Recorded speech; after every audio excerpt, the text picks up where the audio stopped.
শিৱসাগৰত দ্বিতীয় দিনাও প্ৰতিবাদ অব্যাহত বন্ধ হৈ আছে অনা অসমীয়াৰ ব্যৱসায়িক প্ৰতিষ্ঠান শিৱসাগৰত কিছু সময়ৰ পাছতে উপস্থিত হ'ব জিলাখনৰ অভিভাৱক মন্ত্ৰী ডাক্তৰ অনুজ পেগু 30টাকৈ প্ৰতিবাদী দল সংগঠনৰ সৈতে মিলিত হ'ব আলোচনাত 30 সংগঠনে নিৰ্ধাৰণ কৰা 10টা দাবী মানি নোলোৱা পৰ্যন্ত প্ৰতিবাদ অব্যাহত ৰাখিব প্ৰতিবাদকাৰীয়ে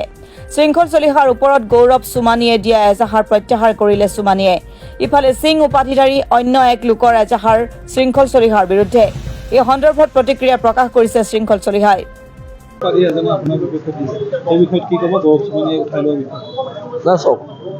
এইটো অসমৰ থলগিৰি খিলঞ্জীয়া জনগণৰ স্বতঃস্ফূৰ্ত জাগৰণৰ জয় এই জয় প্ৰত্যেক দল সংগঠনৰ জয় এই জয় অসমৰ খিলঞ্জীয়া শিৱসাগৰ থলগিৰি জনতাৰ জয় আৰু এইবোৰ গৌৰৱ সুমালিয়ানে কি এইবোৰ পাৰৰ কলিজা লৈ আমাৰ লগত যুদ্ধ কৰিব আহে পাৰৰ কলিজা লৈ আমাৰ লগত যুদ্ধ কৰিব আহিলে নহ'বতো আমি থলগিৰি মানুহ হয় আমি খিলঞ্জীয়া মানুহ হয় সহ্য বিজয় মহিয়ান আমি এটা জাতি হয় 17বাৰ মোগল পৰাস্ত কৰা আমি এটা জাতি হয় আৰু আমি আৰু গৌৰৱ সুমালিয়ানে আৰু ভয় কৰিবলৈ আছে আৰু এতিয়াও মই আজি হিমন্ত বিশ্ব শৰ্মাক এটা প্ৰশ্ন সুধিছোঁ যদি মই আজি ৰাজস্থানত এজন ৰাজস্থানী মানুহৰ বিৰুদ্ধে FIR দিওঁ মোক ৰাজস্থান পুলিচে 2টা PSO দিব এতিয়া আমাক যে ভাবুকি দি থকা হৈছে আমাৰ PSO কেইটা নাই যে নিৰাপত্তা দায়িত্ব অকল মাৰোৱাৰীখিনিৰ আমাৰ খিলঞ্জীয়া ভূমিপুত্ৰ মানুহৰ নিৰাপত্তাৰ দায়িত্ব হিমন্ত বিশ্ব শৰ্মাই ল'বনে নলয় তাক লৈ প্ৰশ্ন আছে অসমৰ গৃহ বিভাগে ল'বনে নলয় প্ৰশ্ন আছে GP সিং ডাঙৰীয়াই আমাৰ নিৰাপত্তাৰ দায়িত্ব ল'বনে নলয় তাক লৈ প্ৰশ্ন আছে আমি যুঁজৰ কুকুৰা যুঁজতে মৰি যাম কিন্তু সংগ্ৰামৰ যি ধাৰা এই ধাৰা অব্যাহত থাকিব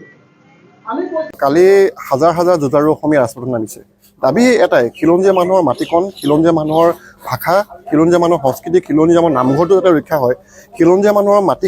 ইয়াৰ মাটিখিনি যাতে খিলঞ্জীয়া মানুহৰ হাতত থাকি যায় সেই দাবীৰে আমি আন্দোলন কৰিছোঁ এই দাবীকেইটাৰ লগত কোনো ধৰণৰ আপোচ কৰা নহয় আৰু এটা আপোনালোকৰ মাধ্যমৰ যোগেদি ক'ব বিচাৰিছোঁ এই যে কিছুদিনৰ পৰা এটা প্ৰতিক্ৰিয়াল সাম্প্ৰদায়িক শক্তিয়ে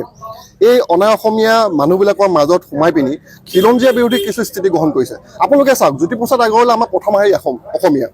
যিসকলে এই মাটি পানী গ্ৰহণ কৰি ইয়াতে থাকি যাম বুলি তেওঁলোকে নিজকে ঠিক কৰিছে তেওঁলোক অসমীয়া মানুহ হয় কিন্তু যিসকলে নিজকে আউটছাইডাৰ বুলি ভাবে তেওঁলোকে নিজকে ৰাজস্থান বা বিহাৰ বা অন্যান্য ৰাজ্যৰ লগত লিংক কৰি থাকে কিন্তু অসমৰ মাটি বাৰীৰ লগত তেওঁলোক কোনো দায়বদ্ধ নহয় তেওঁলোকৰ বিৰুদ্ধে আন্দোলন চলিব আৰু বহিৰাগত অৰ্থনৈতিক অগ্ৰাসনৰ যোগেদি খিলঞ্জীয়া মানুহৰ ৰাজনৈতিক আৰু সাংস্কৃতিক ভৱিষ্যতৰ প্ৰতি কি ধৰণে ভাবুকি আনিছে এইবিলাক একোটা উদাহৰণ আৰু আমাৰ মাননীয় মুখ্যমন্ত্ৰী ডাঙৰীয়ে সাংবিধানিক পদত থাকি পিনি একেবাৰে অসাংবিধানিক কথা কয় যে মুছলমানে হিন্দু মাটি কিনিব নোৱাৰিব এইটো অসাংবিধানিক কথা কিন্তু সংবিধানে কিন্তু নিৰ্দেশনা দিছে যে যিকোনো খিলঞ্জীয়া মানুহৰ মাটিকণ খিলঞ্জীয়া মানুহৰ ৰাজনৈতিক অৰ্থনৈতিক অস্তিত্ব ৰক্ষাৰ কাৰণে কিছুমান স্পেচিফিক নিৰ্দেশনা দিছে নাগালেণ্ডৰ উদাহৰণ গতিকে নাগালেণ্ডৰ আৰ্হিয়ে 370 ক নং অনুচ্ছেদ অনুসৰি বিশেষ ৰাজ্য মৰ্যাদা প্ৰদান কৰি ইয়াৰ মানুহৰ মাটিকণ যাতে ৰক্ষা হয় ইয়াৰ মানুহৰ হাততে যাতে ৰাজনৈতিক আৰু সাংস্কৃতিক অস্তিত্ব ৰক্ষা হয় তাৰ কাৰণে আমি কোনো ধৰণৰ আপোচহীনভাৱে আমি এই আন্দোলন অব্যাহত ৰাখিম এতিয়া গোটেই বিষয়টো কেৱল মাত্ৰ দুগৰাকীমান শিৱসাগৰৰ বনিয়া আৰু আমাৰ সংগঠনখিনিৰ মাজত কেৱল এখন যুঁজ নহয় এইখন যুঁজ আমি কালিয়ে কৈছোঁ যে অসমীয়া জাতিৰ অস্তিত্ব ৰক্ষাৰ এখন সেই সংগ্ৰাম আৰু এই সংগ্ৰামখন ঐতিহাসিক শিৱসাগৰৰ থলগিৰিৰ পীঠস্থান শিৱসাগৰৰ পৰা আৰম্ভ হৈছে আৰু যোৱা কালিৰে পৰা আমি ইয়াতে 30 জাতীয় জনগোষ্ঠীয় সংগঠন সষ্টম হৈ আছোঁ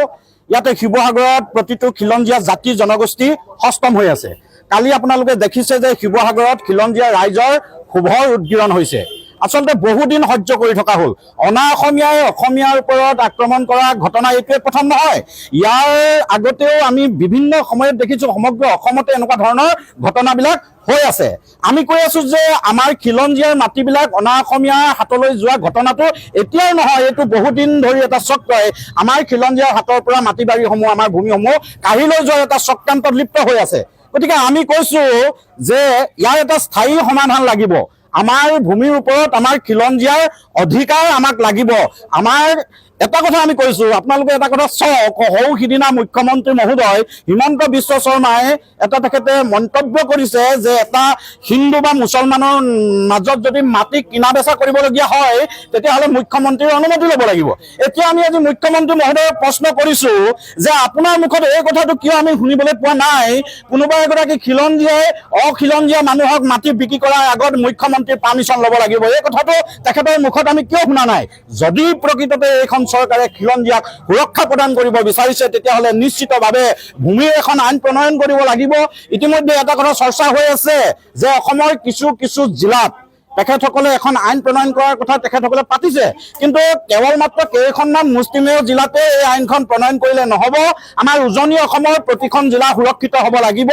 আৰু আজি গোটেই বিষয়টো মিডিয়েটৰ হিচাপে চৰকাৰে এগৰাকী প্ৰতিনিধিক ইয়ালৈ পঠাইছে, নিশ্চিতভাৱে আলোচনালৈ মাতিছে। আমি আলোচনাৰ পৰিপন্থী নহয়, আলোচনা কৰিবলৈ আমি বেয়া নাপাওঁ, কিন্তু আলোচনাৰ বিনিময়ত এটা সমাধান লাগিব।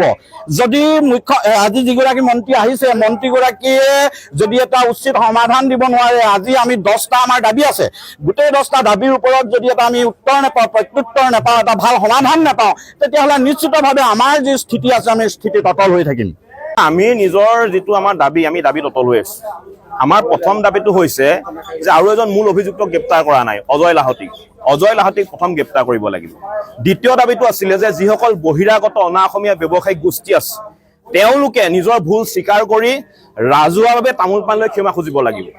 3 নম্বৰ দাবীটো আছিলে যে শিৱসাগৰত থকা প্ৰতিখন ব্যৱসায়িক প্ৰতিষ্ঠানত ডাঙৰকৈ নামফলকসমূহ অসমীয়া ভাষাত লিখিব লাগিব। 4 নম্বৰ আমাৰ দাবীটো আছিলে আপোনাৰ আমাৰ যিসমূহ অনা অসমীয়া ব্যৱসায়িক প্ৰতিষ্ঠান আছে, এই ব্যৱসায়িক প্ৰতিষ্ঠানসমূহত 90% থলুৱা নিবনুৱা যুৱক যুৱতীক নিয়োগ কৰিব লাগিব। আৰু ইয়াৰ লগতে আৰু এটা কথা ক'ব বিচাৰিছো যে 6 মাহ অনুসৰি দৰমহা দিব লাগিব। যিমানবিলাক অনা অসমীয়া ব্যৱসায়িক প্ৰতিষ্ঠান আছে 2-3 হাজাৰ টকা দৰমহা দি খটাইছে। আমাৰ অসমীয়া যুৱক যুৱতীসকলক তেওঁলোকে 12 ঘণ্টা কামত লগাব, তেওঁলোকে অনা অসমীয়া এচিঙত বহি মলাই খাই থাকিব, এই কথা হ'ব নোৱাৰিব।